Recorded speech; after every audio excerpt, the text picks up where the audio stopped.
Philippa, I'm sure that some people are questioning why the government would spend so much money in such a difficult and bad and slow economy.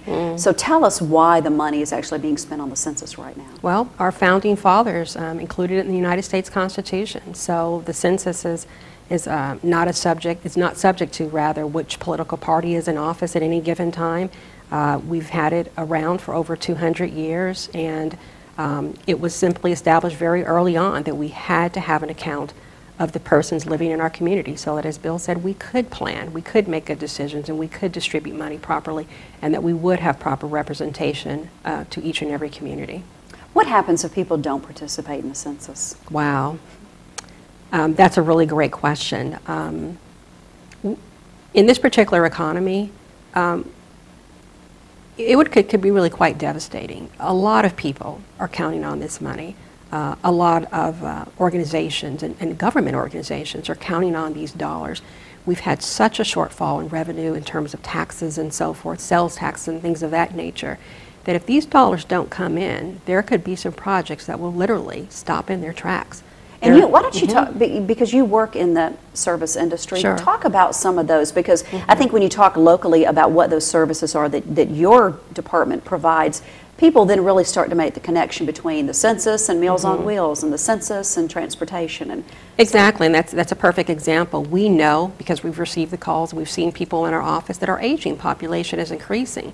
But if we don't document their numbers, the funds that we'll be getting from the federal government and the state relative to meal programs such as Meals on Wheels or activity programs for the Senior Life Center, we just won't see those dollars follow. So we'll have the people show up, but we won't have the money to match it, which means we would literally have to turn people away. Bill, let's talk about some of the strategies for really getting the word out. We see the t-shirts, we see the buttons, we see the hats, and the posters, but where do you go from here? I guess this is your last month to really make it count. Yeah, and what we've done is, again, tapping into the networks, the grassroots efforts that you mentioned to before. In Hall County, it's all about people and making connections directly with people.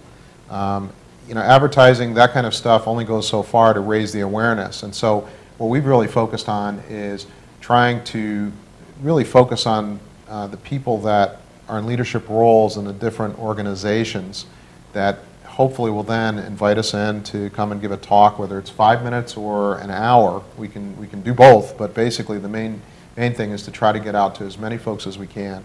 So we've spoken to the commissioners and the mayors of the communities up in Claremont a week ago. We've been down to the Rotary Club in South Hall. We've got another meeting coming up with the Rotary Club here in Gainesville. Some of the faith-based organizations, we've been able to get out and talk to the pastors and the ministers, and we've also got some interns working on putting together some press releases and short articles that would fit into newsletters, in church bulletins, or in different organizations' newsletters. So we're trying to get the word out in bite-sized chunks or through the different organizations that exist in this community to as many people as we can. And it gives them an opportunity also, if we have 200 people sitting in a meeting, it gives them an opportunity to ask the hard questions.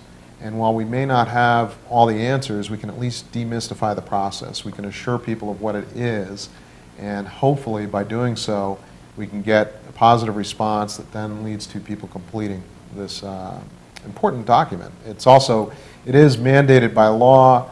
That doesn't necessarily lead to an increased response rate, but the thing that we think people understand is that for our community, an accurate count can mean as much as $60 or $70 million more coming into our community, which helps to keep control over our taxes, keep control over SPLOST, and maybe just enough for us to realize some of the dreams and ideals that we actually have. And Philippa, it's just, in my opinion, it's just easy money. It really is. I mean, it is easy money. All you have to do is fill out the form. Understand why some people are skeptical and why that exists in our community, but it's really easy money. And most of us would just check here if someone's going to hand you a 5 or a 10 or a 20, or in this case you just mentioned $50 or $60 million. So we encourage everyone just to check there and to make it count.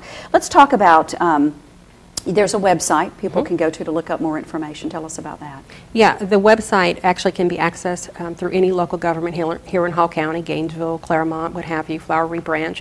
You go to their website and there's a direct link to the U.S. Census website specific for Hall County, and it will tell you pretty much everything we've talked about today, as well as how to get information. It will also give you a phone number if you're interested in getting a little part-time job with the United States Census, collecting census data or surveys and so forth.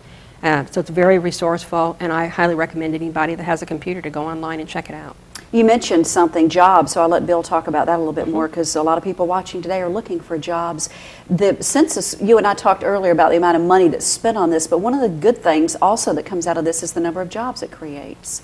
Exactly. You know, there's a huge effort that's already gone on to prepare for the census. So if you go back a year and a half ago, they had people going around and basically punching into a GPS system the specific addresses and locations of every known residency in the U.S. So that was an enormous task. Now the task focuses to actually the completion of the forms themselves and the follow-up. Let's assume that we have 70 or 75% of us that complete the census this time using just the mailing piece. What will happen is after April 1st, there'll be thousands of workers around the U.S. that go out and start knocking on all the residencies that they did not get the form back from. Okay, so do it the first time. Right. do it the first time, and it will help lower the amount of effort that has to be put into doing it as a follow-up for the 6 or 8 weeks after the census is officially in. So that's an example, and that's a critical thing, obviously, in an economy like this. Any kind of employment for a lot of our people is just absolutely critical right now. So it is a very positive and somewhat hidden benefit of the initiative taking place right now. And then, Philippa, once the house call has been made, so to speak, how long does it take before we actually start to see the benefit of the count? Probably 2 to 3 years. 2 to 3 years we'll start submitting grant applications and proposals and so forth, and the federal government will essentially tell us, this is your allocation, this is what you're eligible for. And those monies will come straight to us. And we do population updates, so we keep that that data and demographics through the years, just because as a local government for the city of Gainesville or Hall County, we need to know what those numbers are. Will our census, the funding that comes from the government, change based on our numbers as the increase, or is it just the one-time census numbers good for 10 years? The large dollar amounts from the major programs are good just for the 2010 census. Okay, well, great. Well, certainly we enjoy and appreciate all the information you've shared with us today. I think the word is, like I said, it's easy money, and it only takes 10 minutes or less, and unless you're Dr. Lightfoot and you've got the long form, but you've had since Christmas, so we expect you I finished it. get that. It's been turned in. Do you know how many of the long forms actually go out versus the short forms? Approximately 16%. They say that about 1 out of 6 people over time will get it, but and that's actually done on an annual basis. So if you are going to get the long form, odds are it's probably already happened. Well, there's 6 of us in this room, so I'm saying that I'm you're our 1 in 6. I'm the one. Well, any closing thoughts today? Well, we just encourage everyone to participate in the census. As you said, this is easy money. You wouldn't throw away money. Don't throw away this money. And if you have a need to have us come out and speak to any size group or organization, we're happy to do that. So please contact us. Okay, let's go ahead and give them a phone number, Philippa. They can call us at 770-503-3330. I'd like to thank Philippa Lewis-Moss and Dr. Bill Lightfoot for joining me today to talk about the census. I hope you'll take the very short amount of time that it actually takes to complete it this year, so that Gainesville Hall County will receive the money that we so richly deserve. If there's a particular issue you'd like to see us discuss here at TV18, you can write to me at Post Office Box 2496, Gainesville, Georgia 30503. You can email pr@gainesville.org or call 770-297-5499. For TV18, I'm Katil Phelps.